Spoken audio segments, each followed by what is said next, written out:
Salvete homines, iniciamos mais uma exposição da série Claves Notariais e Registrais, que tem um apoio, que muito agradeço, dos confrades e confreiras da Academia Paranaense de Direito Notarial e Registral e da Anoreg do Paraná. Minha saudação a todos os integrantes da Anoreg Paranaense, e dedico esta saudação na pessoa do presidente dessa importante entidade do Paraná, o Dr.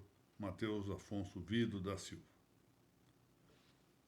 Nas vésperas da minha aposentadoria no Tribunal de Justiça, já firmo um compromisso e penso que será visualmente adequado para os que assistem a esta nossa exposição, de dar uma certa ordem a isto que aqui em casa se tem chamado muito generosamente de biblioteca, mas que não passa de um amontoado anárquico de livros. Eu pretendo dar uma certa ordem nisso. Tenho uma certa dificuldade com esses trabalhos físicos de carregar livros de um lado para o outro. Então, eu vou amontoando em cima da minha mesa aqui. E, às vezes, se eu perco um livro, fico muito tempo sem encontrá-lo aqui, em meio ao caos que se instala. Mas, enfim, vamos ao que interessa. Nós estamos tratando da determinação jurídica extrajudicial. Essa é a parte 16 deste capítulo. Já estamos nos introduzindo no tratamento da determinação jurídica notarial, especificamente a determinação jurídica feita pelo notário. Uma parte, digamos, de ingresso nessa matéria que não é de todo simples. Muito bem. No direito romano arcaico, que é um período que finda em 130 a.C., todos sabemos que a periodização histórica, dos tempos históricos, tem sempre algo de relativo, de arbitrário. Mas aqui parece que é uma data consensualmente admitida pelos historiadores do direito, que o período arcaico do direito romano termine no ano 130 a.C. Aí se inaugura, então, o direito romano clássico, a cujo respeito há um pouco mais de controvérsia sobre o tempo que durou, mas mais ou menos se admite que é a partir de 130 a.C. até cerca de 230 ou 250, limite máximo, para esse direito romano clássico, quando então começa o direito romano pós-clássico. Bom, nessas duas etapas do direito romano, a etapa do direito romano arcaica e a etapa do direito romano clássico, era costumeiro que a determinação do justo, né, ou seja, a determinação do quod ius dum est, ou seja, da res justa, se realizasse por meio de, sobretudo, 3 modos. Já vimos que havia outros, mas era costumeiro pensar-se assim. Do agere, ou seja, a conduta espontânea, ou mais ou menos espontânea, o mais normal das coisas, conduta cotidiana na fixação do direito. Do respondere, ou seja, a resposta às consultas, os conselhos, etc. E o cavere, atitude prudencial, cautelar, formando a chamada jurisprudência cautelar. E esses modos persistiram ao largo da Idade Média. Lembrando-nos aqui que já a partir do século VIII avulta a atuação dos notários. Na França carolíngia, ou seja, ao tempo de Carlos Magno, adotou-se entre os séculos X e XII, bem como na Itália, depois em todo o sul da França e nas Espanhas, em Portugal inclusive, a escritura românica. Essa escritura românica era uma obra dos notários, tanto dos notários que tinham titulação real, chamados notarii regales, quanto dos notários eclesiais, notarii ecclesiae, quanto dos notários da nobreza, chamados notarii comitis. Eu quero aqui tributar essa indicação à excelente obra do José Bono, A História do Direito Notarial Espanhol, que eu tenho aqui comigo emprestada, é uma obra que eu não consegui comprar até hoje. E a obra extraordinária de Juan Valete Goytisolo, de que tanto me tenho valido a metodologia da determinação do direito. Bom, esse período, é dizer, entre os séculos X e XII, é aquele em que os glosadores e canonistas, atuando também ao lado dos notários, o fazem como simples redatores de documentos, séculos X e XII. Mas, como sempre, os períodos anteriores da história são preparatórios dos períodos que seguem, dos períodos sucessivos. Portanto, logo em seguida, eles passam a atuar com a consumação do trânsito dessa arte de redigir, da redação do documento, a chamada ars dictandi, à arte propriamente notarial, que é a chamada ars notariae. Como disse Vallet, nessa obra que eu acabo de citar, passou-se do scriptor, ou seja, podemos traduzir assim, quem escreve, o escrevente, algo assim, ou redator, se nós quisermos, simples redator de documentos, ao notários públicos. Então, surgiu a figura, portanto, já entre os séculos X e XII, do notários públicos substituindo o antigo escriba, o antigo scriptor. De maneira que, atuando tanto o ius respondendi, ou seja, a atividade de responder, do respondere, e o cavere, o notário da Baixa Medieval, da Baixa Idade Média, teve de desenvolver sua capacidade de descoberta, invencio. Invencio é isso, a descoberta do direito. Ou, em outros termos, teve ele de experienciar sua função de conselho. E disso resulta a confiança social. A sociedade passa a confiar nesse notário público, que se vai experienciando na atividade da invencio, da descoberta do direito, e dessa maneira se forma um vínculo entre o notariado e a comunidade. É interessante isso. O notariado é uma instituição social. Não nasce do Estado, nasce da própria sociedade. E isso não aconteceu num plano abstrato. Não é um problema simplesmente tratado, como hoje nós diríamos, em esfera acadêmica. Não, nada disso. Isso surge com a tarefa de determinação da res justa em cada caso. Porque os notários estavam, então, chamados a dar solução a casos nascidos da exigência de integrar os vários direitos peculiares. Nós temos aí que é um período em que o ius comune do Império, por motivos que adiante, numa outra aula, podemos tratar disso, o ius comune do Império vai perdendo espaço em favor do ius proprium, ou seja, do direito de cada região, do direito que já vinha, de algum modo, inspirado ou influído dos substratos culturais dos vários pontos, muito variados mesmo, de todo o Império Romano. Então, aí nós tínhamos direitos territoriais, próprios de uma região e não de outra, direitos estatutários, direitos corporativos. E isso tudo tem que se integrar naquele ambiente de muitos ramos jurídicos, tanto com o ius comune do Império, que era o direito romano, quanto com o direito canônico. Então, veja que era uma tarefa muito aguda, muito difícil, complexa, entregue, então, ao notário público. Então, aqui, novamente seguindo as lições de Vallet, que em datas variadas, eu já disse, essa variedade é explicada, quer pelas épocas diversas da ocupação romana do território de todo o Império. Houve um tempo que houve ocupação na Espanha, outro na Gália, outro em Portugal. Então, eram diversas as épocas, também eram diversos os substratos culturais, ou seja, havia celtas aqui, godos ali, suevos ali, visigodos acolá. Então, esses povos eram dominados pelos romanos, mas, portanto, com substratos culturais diferentes. Então, vai se tramitando da ars dictandi, a arte de redigir, para a ars notariae, a arte notarial. A arte de redigir, ou seja, a primeira que nós referimos, a ars dictandi, era, na verdade, um sumário, uma síntese das artes do trivium. O trivium era a primeira parte das artes liberais. Isso quer dizer, da gramática, da lógica, ou dialética, e da retórica, sobretudo da retórica.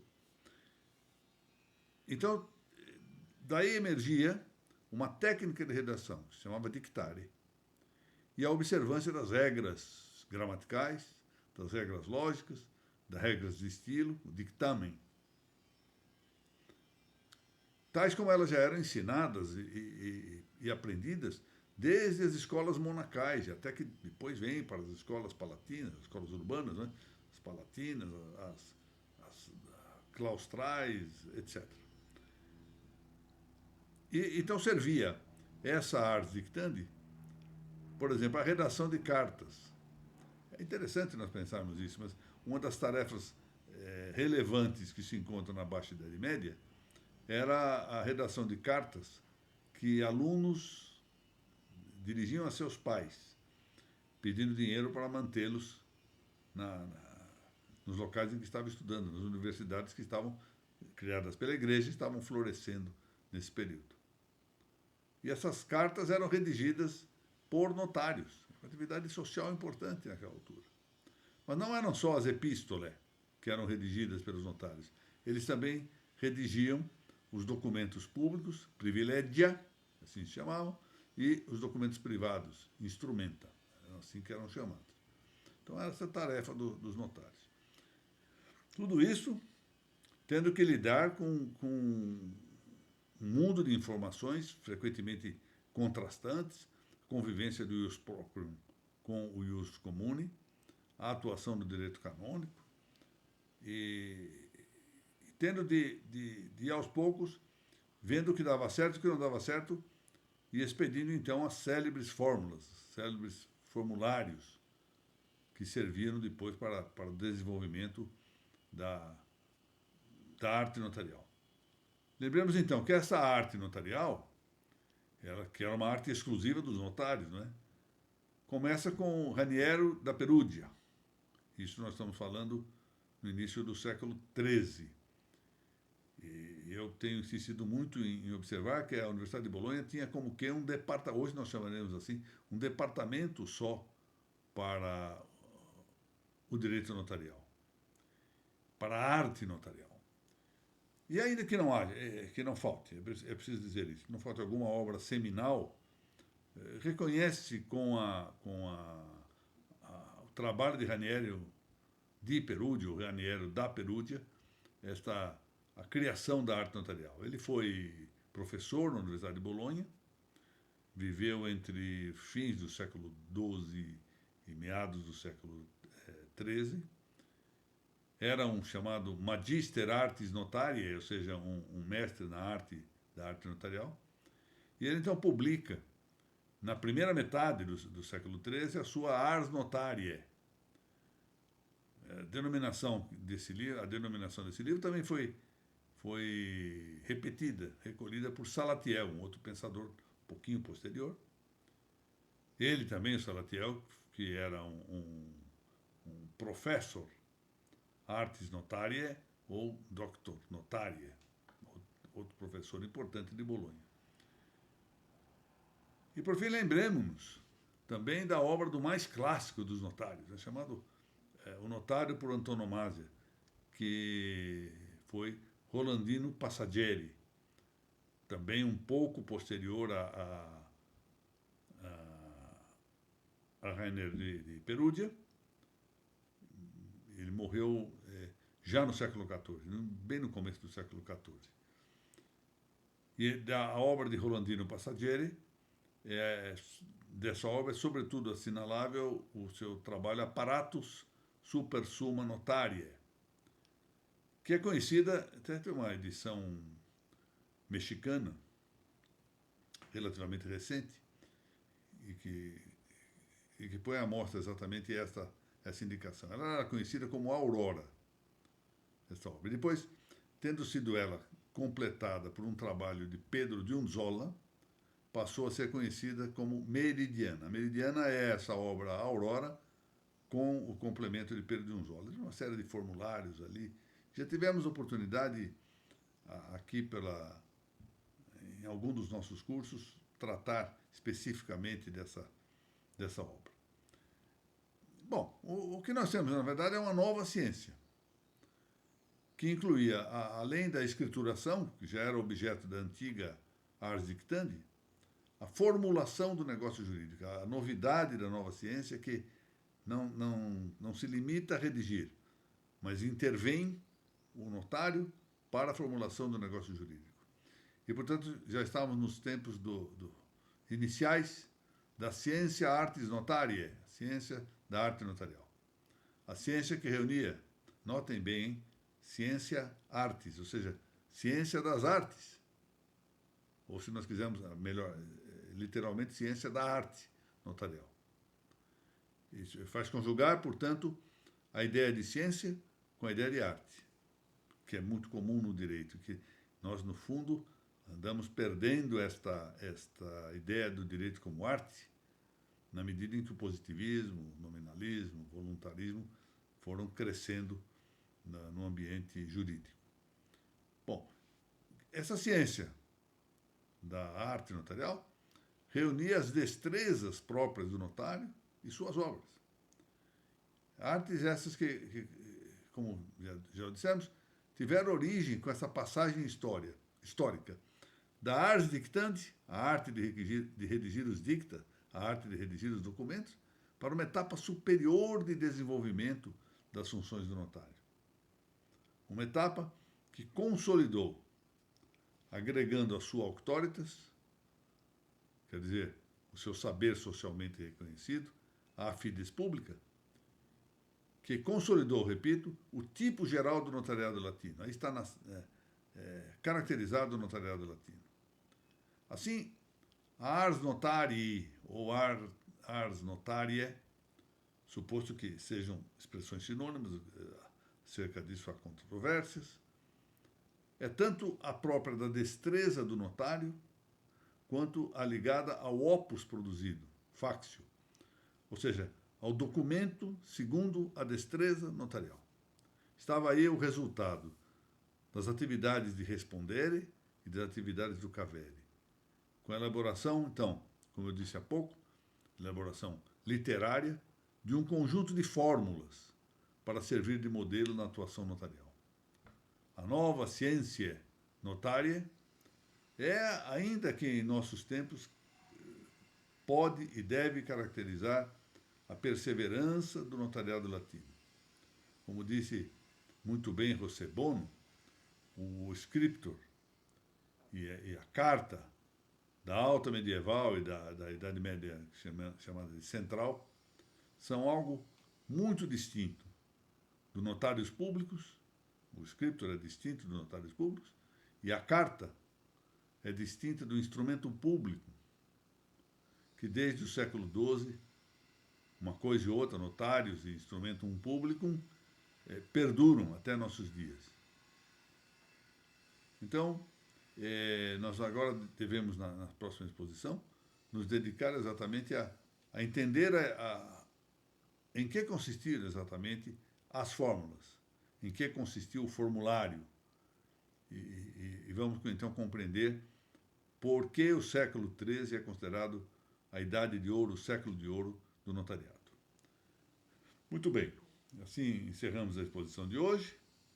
Essa exposição deve ir ao ar exatamente no dia em que, em Coimbra, vários estudiosos do direito extrajudicial do Estado do Paraná se congregam com estudiosos do mesmo direito do Centro de Estudos Notariais e Registrais da Faculdade de Direito da Universidade de Coimbra, centro esse que é presidido pela nossa acadêmica de número da Paranaense de Direito Notarial e Registral, a professora Mônica Jardim. E lá haverá um curso, ao qual já me referi em exposições anteriores, por assim dizer, de imersão em matéria do extrajudicial. Muito bem. Agradecendo mais uma vez a presença de todos e ao apoio da Noreg Paranaense e da Academia Paranaense de Direito Notarial Registral, que Deus nos permita rever-nos mais à frente. Valete omnes.